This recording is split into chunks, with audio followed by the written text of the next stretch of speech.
Thank you, Chairwoman Eshoo. Throughout the COVID-19 pandemic, federal, state, and local public health leaders have faced barriers to collecting and assessing the data needed to fully respond to a public health crisis. It's this vital data that provides government officials and health leaders the critical insight needed to develop the best guidance in response to public health crises. And as a result of these barriers, public health departments at all levels of government have at times lacked the information they needed to better understand the significant impacts of the pandemic on our most vulnerable communities. Unfortunately, the U.S. public health surveillance infrastructure was fragmented and inconsistent long before this COVID pandemic. Insufficient funding, limited resources, inadequate training combined with differing state and county laws, and non-existent data standardization procedures are several of the many factors that limit public health data.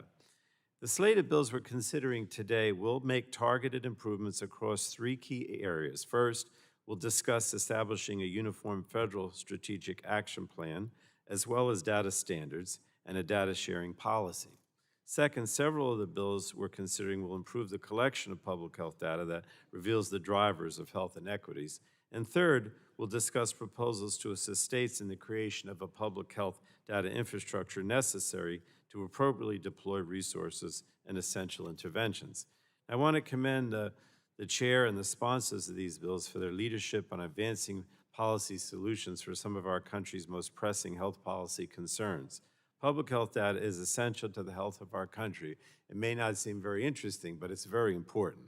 This data allows us to understand which communities need resources, how many and when. It allows us to better target health inequities and address them accordingly. Public health data also gives government and local leaders the ability to make upstream policy changes and implement prevention work. Now, many of the bills we'll discuss today also address the importance of better understanding and researching social determinants of health to improve the overall health status of the United States.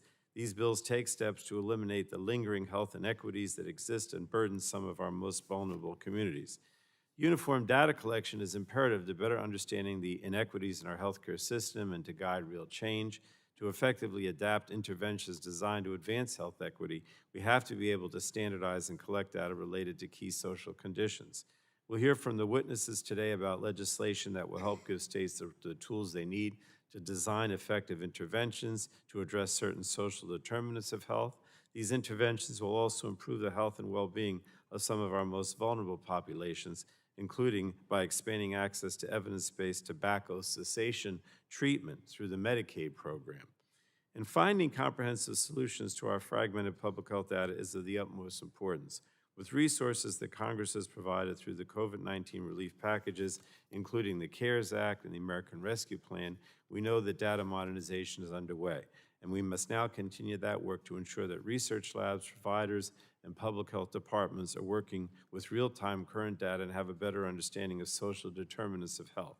So I look forward to hearing from our witnesses and working together with our colleagues on these legislative proposals today.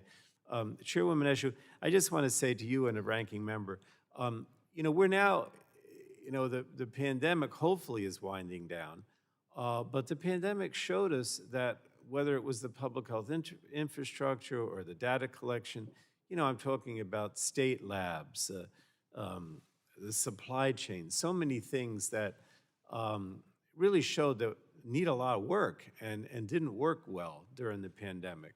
And so I think that I just want everyone to know that myself and the members of this committee, and I know you in particular, Ms. Eshoo, we want to get to the bottom of this and make sure that we're better prepared in the future for future pandemics. And that's going to mean a lot in terms of, things that maybe don't sound very interesting, but are important, like data collection, like infrastructure for public health, like the state labs, like the supply chain. It's only if we can improve those things that we can be better prepared for future pandemics. And I just want to stress that today. I don't know how much the media cares about this, but it's very important. It really is, and that's what I wanted to stress. So thank you. I yield back.